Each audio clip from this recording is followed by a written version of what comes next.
வணக்கம், இது உங்கள் தினக்கதிர்.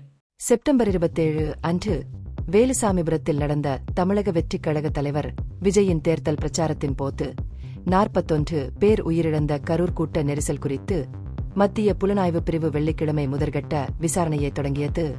விசாரணையை தொடங்க அதிகாரி பிரவீன்குமார் தலைமையிலான 6 பேர் கொண்ட சிபிஐ குழு வியாழக்கிழமை இரவு கரூர் வந்தது.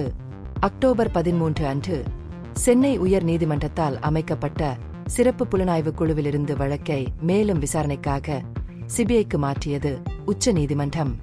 முழு செயல்முறையும் முன்னாள் உச்ச நீதிமன்ற நீதிபதி அஜய் ரஸ்தோகி தலைமையிலான 3 பேர் கொண்ட குழுவால் கண்காணிக்கப்படும்.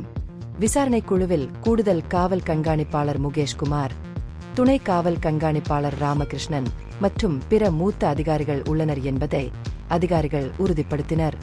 விசாரணையை எளிதாக்க மாவட்ட ஆட்சியர் அலுவலகத்திற்கு அருகில் அமைந்துள்ள பொதுப்பணித்துறையின் சுற்றுலா விருந்தினர் மாளிகையில் குழு ஒரு தற்காலிக தளத்தை அமைத்துள்ளது.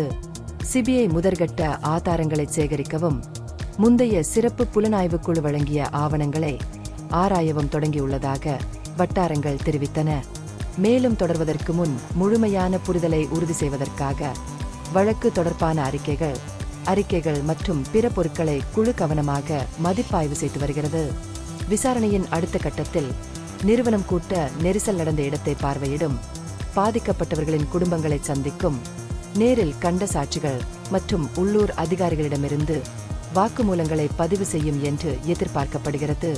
துயர சம்பவத்தின் பின்னணியில் உள்ள காரணங்கள் மற்றும் பொறுப்புக்கூறலை கண்டறியும் நோக்கில் முறையான விசாரணையின் ஒரு முக்கிய பகுதியாக இந்த நடவடிக்கைகள் அமையும்.